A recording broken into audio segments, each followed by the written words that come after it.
FORA.tv. The world is thinking. Frank Foer here with Gerry Baker, the Times of London, at the Marriott in Denver. I thought we could talk about the way that this convention is being experienced abroad.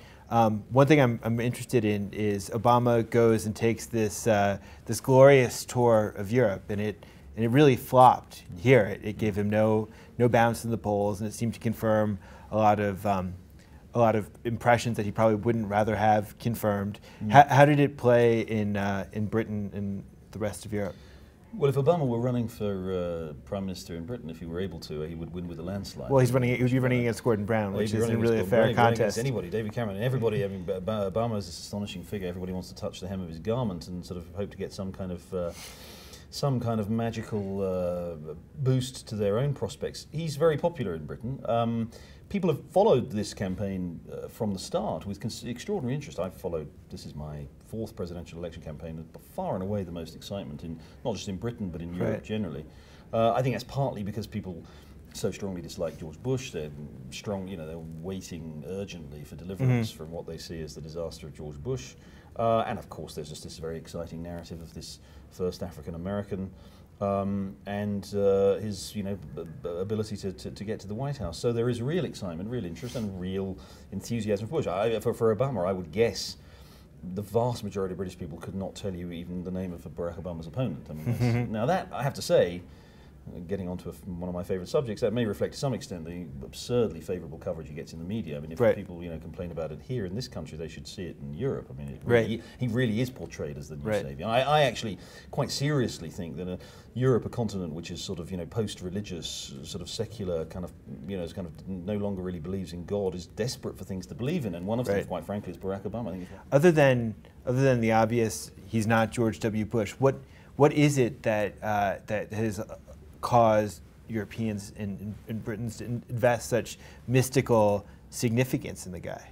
Well, I think it's a number of things. I think the fact that he has got this extraordinary narrative and this fascinating story, which makes him, a global figure to some extent as well as an American. I mean, the fact that his father was from Kenya, and that Kenya, by the way, a former British colony, which always adds additional interest to the very parochial British media.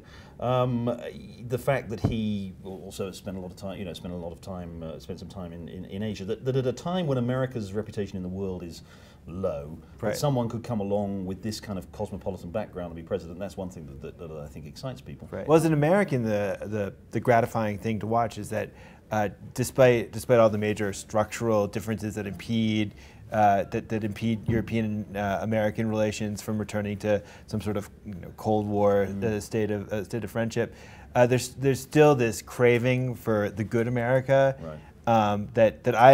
that I find particularly gratifying. Yeah, it's a good America on sort of European terms, though, I have to say. I mean, that's part of the problem. Well, but that's a lot of wishful thinking too on the part of Europeans. That they don't understand that an Obama foreign policy might not be quite the break with the Bush foreign policy that they expect. Right. The Europeans want a president who is going to be tough on the Israelis, who is going to be not going to happen. Completely subservient to the United Nations, which is not going to happen. Completely multilateralist in outlook, completely renouncing the use of force in any international crisis. Of course, it's not going to do that. So yeah, there are a lot of false hopes that have been built up, and a lot of false impressions that have been created around Obama, I think. Before we close this up, why don't we just turn it to John McCain, because McCain has pretty impeccable Atlanticist credentials. I mean, his foreign policy is not the foreign policy of European elites, but he's paid a lot of attention to Europe over the years. I think he's cared a lot about cultivating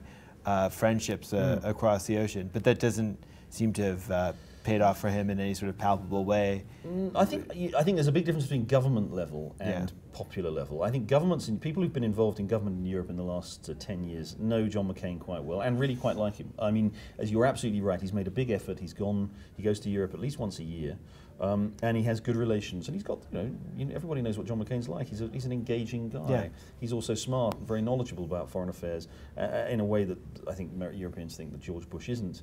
So even if they don't agree with his policies, they like and respect him, and they like and respect the fact that he pays them a lot of attention. So at the government level, and I think on top of all that, at the government level, there are some real concerns about Obama coming in. I mean, as much as they dislike, as they have clearly disliked Bush, or the Bush first term, there's a sense that the Bush second term, basically, policy has been right. Yeah. And that if McCain is going to continue doing that, sorting out Iraq, maintaining the war in Afghanistan, but actually, he's very positive on things like global warming for them. He's very good about, sort of working with the Europeans, as Bush has been, if you like, for the last 4 years. So at the government level, there's a sense actually that McCain may be quite good, and actually that Obama, paradoxically, may be problematic because he's going to come in, he's going to be new, he's got this kind of slightly ambitious idea of talking to the Iranian President Ahmadinejad, and that's going to upset this diplomatic process that the Europeans have going. So there's uncertainty at the government level. At the popular level, and again, I'm afraid to say that we in the press probably just have to take the blame for this.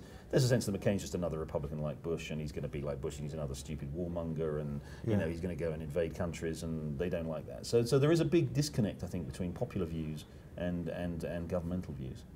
Let's wrap it up with that. Thank you so much. Thank you very much, Frank. All right, it's great.